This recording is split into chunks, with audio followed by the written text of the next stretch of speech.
What's going on, guys? So just picked up a load of firewood from this dude's house. As you can see it in the back window behind me, we're pretty rounded up. Coming up on a year since I've had this 2018 Silverado. Well, like a month or two away. Figured it'd be a good time to do a review on this thing. Point out the good and the bad if you guys are in the market for this truck. Haven't had any mechanical problems with it, and I really only have one significant dislike with this truck, and that's the trailer mode that this thing has. Because I carry a lot of weight from time to time, I run that trailer mode, not only when I'm carrying pulling a trailer, but when I'm loaded up like I am today, I'll usually keep it in trailer mode.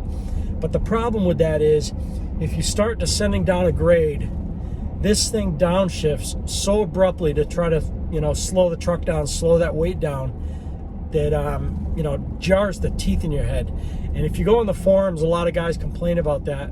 Some people only complain about it when during normal operation. Other people mention, like me, that it's only when they're in trailer mode.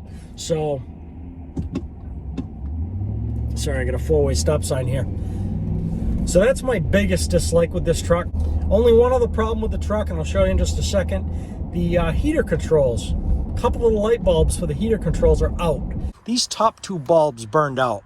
So at night, this entire display is lit up with the exception of these top two bulbs. So not a big deal to me. I'm not even going to bother fixing it. It doesn't bother me that much.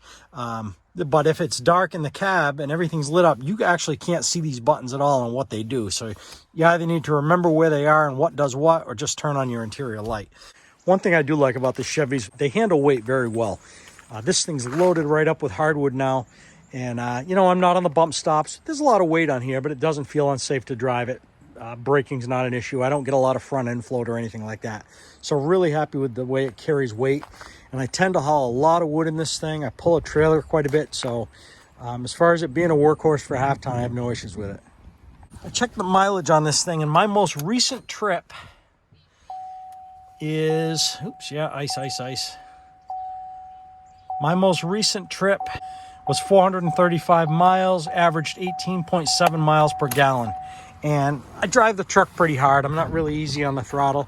And I work it a lot, as you can see now. So 18.5 miles per gallon probably really isn't bad for overall mileage. So this generation Silverado compared to the last generation Silverado, both with 5.3 liter engines, this one holds 2 quarts more of engine oil.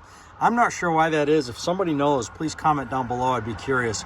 But you will notice if you do your own oil changes or you take it somewhere, you may be paying up because of that extra capacity. So overall, I'm pleased with the truck. No buyer's remorse yet. This thing only has 62,000 miles. It's only 4 years old. I don't think a vehicle really shows its true colors till it gets some age and you get up over 100,000 miles. I think that's really where they show their worth. We'll see you in the next video.